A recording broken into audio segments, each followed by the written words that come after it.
Hi everyone, welcome back to the Fantasy Football Scout YouTube channel with me, Lee. This is Sam from FPL Family. Round 2, we're coming up to game week 2 of the Points Predictor Sam versus Lee video series. Sam, how did game week 1 go for you? A bit meh. A bit meh in FPL. Yeah. 70 points. I was quite happy with 70 points. Yeah. That was alright. But the same thing happened last year. You beat me in game week 1, and the rest... The rest My is dear, history, as they it's say. history. The rest is history. How quickly was I out of my seat cheering that Reece James goal from the other night? About as quickly as you cheered his assist a little bit As quick later as on. I cheered the assist. Very rare for me to cheer as quickly as that, anything other than a Liverpool goal. But Reece James, my boy, goal and assist, 14 Just points. a shame Absolutely that you sensational. didn't have him on the points predictor, wasn't it? Didn't have him in the points predictor, sadly, but remind everybody, Sam, who I did have in the game week 1 points predictor, because I had the differentials and you had the top pick. So how did we end up? So Ali had the differentials, starting with Lascelles in goal, in defence for Could be get his gloves Newcastle. on, yeah. I mean, why not? Do a little Carl Walker. Lascelles Possibly better than Darlow, to be fair. Ooh, I thought Darlow was all right on the game against West Ham. Clean sheet, but I see a lot of clean sheets against West Ham this season. Sorry, Hammers fans. Oh dear. So 6 points for Lascelles, which is Take it. a good return from a nice cheap defender. And that's where it kind of ended then. So Good. Mourinho trolling you and taking Dele off at half time, which actually was really unlucky, that pick, because Had him in my actual FPL team as well. I know, and not long before he went off, he should have scored. Yeah. So it could have been so different had Mourinho, 1, left him on the pitch, and 2, had he finished off that opportunity at the end of the first half. Whole nother video we could do about Dele Alli. Oh, Let's I not, though. had such high hopes for you, Dele. And they're crushed now. Transferring him out this game, probably. And then second, and finally, you had Nketiah up top. Now, I feel like, again, that was a bit of an unlucky pick, because we kind of thought that he was going to start over Lacazette. But Lacazette was off somewhere, but he seems to be... He came off the pitch, Lacazette. All fist bumps, handshakes with Arteta, all smiles. Didn't look like a guy that was leaving the club. No, he didn't. And I think, from a game week 1, picking a team for this purposes, and even picking a team for your fantasy team generally, you would have been fairly comfortable, I think, picking Nketiah on the basis he'd done so well in the international break and all of that kind of stuff. But it does seem a little bit like Lacazette is in favour again at the moment. So how many points did I get in total? Not many, but so that's 8. But I think an unlucky 8, I'd call it. An unlucky 8, but also I think, given that they're super cheap, these players that you've picked as well. So in terms of points per million, actually, not bad. Could have been better, but not bad. 1 hit out of 3 I wouldn't say is too bad, but thank you for the praise, I'll take it. In comparison, I spent a hell of a lot of money on my picks, because I had Trent with a very, very disappointing one. And you'll remember in this video the last time around, I said I very nearly didn't pick Trent on the basis that I wasn't 100% sure he was going to start. Well, he did start, but I definitely should have gone with Robbo or Van Dijk, who both outscored him in that game. That Liverpool defence looking shaky though, as it did early days last season as well. I hope I'm wrong, but it wouldn't surprise me if they take a few weeks to get back into their stride. Yeah. As with your team being held up by Lascelles, I was held up by Aubameyang, although somewhat disappointed actually with Aubameyang. I expected a lot higher return from him than just the 7 points against Fulham, particularly given that they scored 3 goals in that game. So could have had more. Could have had more Aubameyang. The underlying stats for him looked pretty good. I think he missed a couple of chances and could have had assists elsewhere. So if you captained him like I did, I think you've got to be okay with the 7 points, but as an underlying feeling of it could have been better. Yeah, absolutely. And then my final pick for the week was Harry Kane up top. Very, very disappointing. Oh, the Spurs boys letting us both down. In more ways than one for me.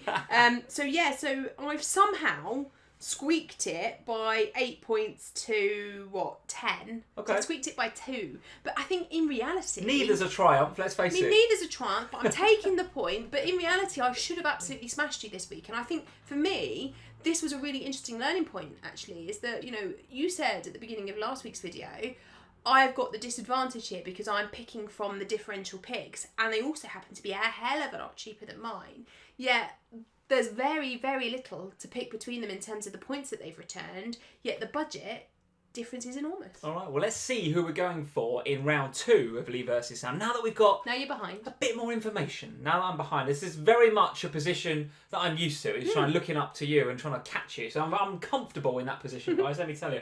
But I'm going in with the big hitters this week. You're going in with the differentials. I've got the differentials. So you should have the more difficult task here, but let's see who we've picked. I have gone with my defender of choice for the game week is Luca Dean. Now, this impressive. comes off the back of, obviously, the wonderful assist for Dominic Calvert-Lewin's goal against Spurs at the weekend. Sorry to bring that up. But this... You took great pleasure in that, didn't you? That's why you picked him. Just so you could mention that. No, I would say I did. Given I had Dele Alli in my team who got hold at half-time, I do not take great pleasure talking about Spurs. But what I will take great pleasure in is picking Luca Dean for my top pick in defence this week. Now, obviously, you could go to the Liverpool boys. They're never bad picks, but as I said before, looking a bit shaky. And have Chelsea. Got Chelsea, difficult fixture, but I think West Brom at home, I didn't see much from an attacking perspective from West Brom in that opening game, so I'm backing Everton to keep a clean sheet. Everton have completely changed their midfield, right? Alan has come in, and Alan is the sort of player who is never, I don't think, ever going to be on our fancy radars. But goodness me, he does a great job marshalling in front of that back four in a very Idrissa Gueye way that they've lacked since he left the club. Yeah, they have. They've really lacked that position, and I think he's come in and he sort of seamlessly took to the pitch against Spurs at the weekend. And of course, you put Doucouré next to him. You put James Rodriguez's creativity around him. I think James Rodriguez 5 chances created, the most in any player. I think in the game week, James Rodriguez. So you've got all that new midfield, all that good positivity going on there. Good result at the Tottenham Hotspur Stadium. Thanks again for that. Luca Dean coming in with the 6-pointer and the assist. I'm backing him to do well. He's 6.0 in the game. He must be catching your eye. Yeah, and I must admit that, you know, seasons gone by, Luca Dean was one of those players that we all kind of like, yep, we're getting him in, we keep him for a long time. And then last season, it was just never quite got going for Everton from any point of view, really, but particularly from an FPL pick point of view. And I must admit, I slept a little bit on him in particular because I looked at my back line and I was thinking at 6 million, that's quite expensive. And, you know, but I think that this is a really, really, really sensible and really great pick for this week. And he is one of the players in my actual fantasy team that I'm looking at thinking, oh, gosh. Difficult price point, 6.0 to get to, I would say. Having said that, 9.6% ownership, guys, I would expect that to go up over the next few weeks. Everton's fixtures look very good indeed. So, Luca Dean for me and Luke Ayling for you. Yes, so from the expensive to the cheap as chips. And I think we all spent the beginning of the season kind of pondering on Ayling, Dallas, no Leeds. What do we do about the Leeds boys? Yeah. And I've got to say, I was really impressed. Did well, didn't they? Did well. Really impressed by Leeds in that opening game.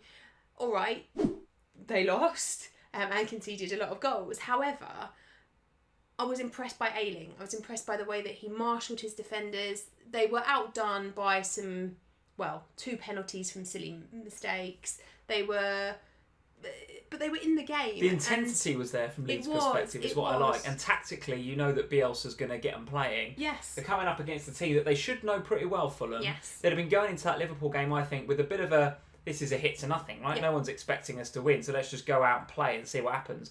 If they take that mentality into the Fulham game, they'll win. Yeah, and first game at home, so I would expect that would have a positive impact on them. I think from why Ayling over Dallas, I think for me he passed the eye test just a little bit more. And when you look at the stats, his successful tackles 75%, that's decent for a defender. Did really well. 100% success for dribbles and 100% success for take-ons. The stats are kind of there to back up him being a good pick, and at 4.5 million against another ex-championship club, I would expect there to be some returns for him this week and can see there being a clean sheet. So Could do all right. The one thing I will say is that Fulham really missed their talisman, didn't they, against Arsenal? Mitrovic not playing. They really missed him, and he'll be coming back, you'd expect, for that game, and he'll want to get the bit between his teeth and maybe get Fulham off and running. But let's say Leeds at home in the Championship were a pretty formidable force, so I'm expecting a home win there. So nice pick. So Digne versus Ayling, guys. What are we saying? Get in the comments below. Let us know who you think is going to win that battle of the defenders. Is it Team Lee with Digne? Team Sam with Luke Ayling. We'll move on to the midfielders, and I'm not going to spend any time talking about this guy. I feel like my pick from last week. Whoever has the kind of, you know, the more expensive pick, I'm pretty sure that he's going to feature, right? Now, from game week 3, we know that the Arsenal fixtures get a little bit trickier. A lot of the Twitter community, a lot of you guys on the Fantasy Football Scout chat community saying, well, look, it doesn't actually matter whether Aubameyang performs or not against West Ham. And I'm going to captain him, by the way. I am. I don't know whether you are. Probably am, yeah. Yeah, well, a lot of the community is saying, well, that's the way I'm going to go. And whether he hauls or not, he's gone in game week 3 because I want Man City, I want Kevin De Bruyne, I probably want some Manchester United. So, again, at the beginning of the season, we said this, right? 2 really nice fixtures. What are you going to do in game week 3? And the feeling I'm getting is a lot of people are still going to sell, but he's going to be my captain. He's going to be my captain for game week 2. He's 46.7% owned, so he's really highly owned in the game. If you don't have him now, I think you're going to be hiding behind the sofa game week 2 because game week 3, I think you can go without. But that West Ham game looks prime for points, isn't it? Yeah, and I wish I could pick him again this week because West Ham, they were awful against Newcastle. They were awful, and Newcastle didn't take as many chances as they should have. I can't see the likes of Aubameyang and Willian if he's in the same kind of form that he was in game week 1. Hit the ground running, isn't he, Willian? And Lacazette as well. If they all hit the ground in the same way that they did in game week 1 and game week 2, it's a hatful, an absolute hatful against West Ham. So, yeah, not much to say about him other than I'm a bit worried that you've picked him this week. Yeah, the interesting battle for me will be in the middle of the park, actually. It'll be interesting to see who Moyes goes with. I didn't get the feeling that Rice and Noble and certainly not Fornals were really up to much against Newcastle. And I feel like the Arsenal midfield 3, I think Xhaka has come on leaps and bounds under Arteta. I think Ceballos, great that they've got him back in the side on after such good performances last season. So I feel like Arsenal might dominate in that area. And because of that will free up the attacking 3, whichever 3 they've got. Because you know what, Arsenal have got some options there now. We didn't see Pepe, we didn't see Saka much, we didn't see Nketiah as we mentioned before, and then of course they've got Aubameyang, Lacazette, and Willian to play. So they've got so many options now, Arsenal. And I do think, sorry Hammers fans, I think you're in for a long season because even after the Arsenal game, the fixtures look tough. So no brainer for me this week. I'm going with Aubameyang, and he will be my captain. Tempted by the triple captain? No. Come on, good fixture. No. No to the triple captain. All right, Not tempt you. Can't use that straight off. Can't tempt you, but I can tempt you, or you can tempt yourself with a 9.5 million Marcus Rashford, only 5.6% owned in the game. Man United, first game of the season now. Crystal Palace at home. And I don't think there'll be that many opportunities this season to pick Rashford in the differential category, is my honest thinking. Could be right about that, I can't see him staying under 10% owned for that long. I think there's a lot of holding about going on while people decide, are they going Rashford, are they going Martial, are they going Bruno, what are they doing with their Manchester United assets. But I think Crystal Palace started the season well last week. They were more than well. I was really impressed with them. They did very well against Southampton, who are normally a very well-organised, well-drilled side, but I think they missed Højbjerg. But I think Manchester United will go into this game wanting to get off the ground running, particularly because I think for both Manchester United and for Manchester City, for a while they're always going to feel like they're chasing because they're that 1 point behind and 1 game week behind. Yeah. So I think that they'll have a good game. I think Rashford sometimes can be frustrating to own, and I know during Project Restart I sometimes found him difficult to have in my team. But this year as a midfielder rather than a forward, there's the extra point that we see now for Aubameyang too, with the clean sheets and also for every goal scored. And I just think that Manchester United will hit the ground running again this season. I think they look like they've had a few dramas, of course, with Pogba and COVID test and with Greenwood and everything else that's been going on. But I think all of that stuff will be put to bed when they come to play Crystal Palace, and I expect them to win that game. It'd be interesting to see how he goes against Joel Ward. I think we're expecting Joel Ward to play on that side. I think Nathan Ferguson, from what I understand, is not fit ready yet, although sounds like he might be a very good 4.0 to go to. Whereas on the other side, Tyrick Mitchell, of course, got the clean sheet. Another 4.0 that I know a lot of you guys have got, but I think we're expecting Van Aanholt to come back in. But Rashford against Ward on that side could be interesting. I don't see Ward getting forward a lot, therefore I don't necessarily see too much space in behind for Rashford.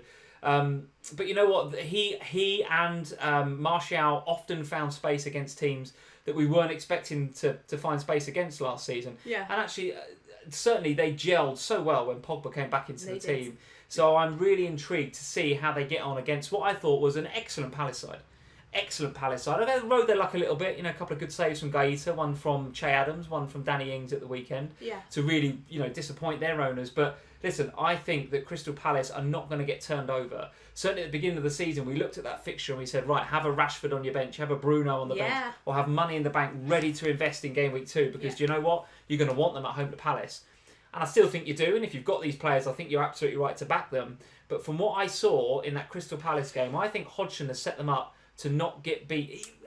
I think they're always they've never been that easy to beat, Palace. But now they've got a bit of excitement going forward as well. I think there's a lot to like about Palace at the minute. I do tend to agree. However, there was for a lot of that game in the Southampton ranks a bit of a disconnect between the midfield and the forwards. There wasn't that free-flowing football that we will see from Manchester United with the likes of Bruno and Rashford playing. So we will see a better transition up the field, and I think Southampton missed that a little bit while they were trying to work out how Ings and Adams play together. Okay. So I wonder whether actually we will see Manchester United. I think we will. I think they'll get the result against Palace, and I would expect Rashford to be part of that. Okay, so midfielders, guys, let us know. You hashtag Team Sam or hashtag Team Lee in the comments. Let us know. Let's move on to forwards then. So continuing with the Manchester United theme, let's not go over everything we've just discussed. But despite what I said, I still think you're right to back Manchester United at home. They're going to want to get off to a good start. I'm expecting Martial to do pretty well in this game. I think certainly the excitement that I see from Crystal Palace is there's more experience, there's more order in the midfield. I think Hodgson's got them well drilled, and I think up front with the likes of Eze coming in, Zaha was obviously on good form against Southampton, so going forward they look good. Defensively, I still think they look a little bit suspect, and I do think... who's going to play in goal yet either, of course. Well, of course, yes, and I do think that there will be... I think they will get joy, Manchester United. The reason I'm backing them is less to do with the fact I think Crystal Palace will get turned over, because I don't think they will, but you can't ignore how well Manchester United attacked between game week 30 plus and 38 after the restart last season. No, I agree. So to go into a Manchester United home game without a Manchester United asset, which is probably what I'm going to do, is a bit of a concern to me, I have to say, because obviously their assets are pretty highly owned. Martial, only 14.1. I say only. I expect him to go up again. I think a couple of good performances. Given that between him and Werner, let's see how Werner does against Liverpool and in a few fixtures going forward. But if people start to lose patience with the Chelsea man, it's an easy switch to Martial if he does well against Crystal Palace. It is. I think the only thing that I'm unsure about with Martial is part of the reason we loved him so much last year was because he was a midfielder, so you had the benefits of the clean sheets if Manchester United kept them, and obviously the extra points for goals. We don't have that now, so I think that makes Rashford and Bruno better assets for me, but I can absolutely see the appeal of picking him against Crystal Palace in this game week. All right, okay. Martial for me and Mr. Dominic Calvert-Lewin for you. Just squeaks under 9.5%. But again, we've said it a few times, we're expecting ownership to go up, and I am for DCL. Yeah. Tell us about why you're picking him. I think last week I obviously watched that game quite intently, and he really impressed me. I think a lot of the Everton players really impressed me, and moving forward there was some really nice play, and he was at the heart of everything that was good that was going on in that team, and every time he had the ball I was like, don't want to watch. I think there'll be some good returns for him. I really like his price point in terms of the game. He's really super affordable. Is going to tick over that 10% owned bracket, so probably next game week he won't be able to be picked as a differential. But against West Brom, in their first home game of the season, off the back of a really, really good result for Everton and something that will really boost them going into the early part of this season, I think he is a fantastic pick for this coming week, and I can see him scoring at least one, if not two. Yeah, I can't disagree with you, given what we said before about the new look Everton midfield behind him and all that creativity, Dinu from the wing, Rodriguez there as well. I have to say the underlying stats for Dominic Calvert-Lewin didn't look amazing at the weekend. 1 shot, 1 goal. So clinical. Took his chance. He was clinical. For me, I've actually got an eye on, and you won't like this because I know that you don't like him as a player, but Richarlison's stats in that Spurs game were unbelievable. So wasteful. He was wasteful. So wasteful. He was wasteful. I don't disagree with you, but listen, he was in those positions. He was getting chances. Trust Dominic Calvert-Lewin more than I do Richarlison. Oh, I don't know about that. I honestly don't know about that. I think Richarlison could be on our radars in a couple of weeks. Let's find out. Let's find out. I mean, James Rodriguez, of the 5 chances that he created, I'm pretty sure all of them, maybe all bar one, fell for Richarlison. So he's obviously there looking to find Richarlison. So let's see. Both are good picks, I think. You've got to pay a little bit more for Richarlison. I expect Dominic Calvert-Lewin, and I heard this on a podcast that I listened to this week. Could he be the Danny Ings of this season, Calvert-Lewin? He's that sort of price point. He gets goals fairly regularly. Got a new look midfield behind him. They've bought really well. They've bought really, really well, Everton. And I think last season, one of the things we loved about Southampton was that they were so well set up and they were so well drilled throughout the rest of their team that Danny Ings was always in the right place and the balls were always finding him at the right point. And against Spurs, Everton were the same. They were well drilled, they were well set up, and they were always finding their man when they were looking for either Dominic Calvert-Lewin or Richarlison. And I think for me, if they can continue to build on that, and I see no reason why they can't, if anything, it should improve as these new boys get bedded more and more into the team. That will only bode well for Calvert-Lewin, and I just trust Calvert-Lewin a hell of a lot more than I do Richarlison. I really don't like Richarlison. No. I think he's going to come to the fore, Richarlison. I think he's going to come to the fore. There we go, guys. Let us know in the comments below what you think of our picks. Are you Team Lee? You're going with the big hitters? Come on, Aubameyang. Come on, Martial. Digne. Easy W, right? Well, easy win. Let's see, because I thought it was an easy win for me last week, and it was a win, but it definitely wasn't an easy win. So let's see what happens. I think what we're learning is that the differentials can often be just as good. Well, still early days, guys. Well done in game week 1. Looking forward to game week 2. Who are you going for? Hashtag Team Lee with the big picks. Hashtag Team Sam with the differential picks. Leave us a like before you go, guys. And if you're new to the Fantasy Football Scout channel, of course, hit that subscribe button. We'll see you next time for round 3 of Sam versus Lee. Cheers. Bye.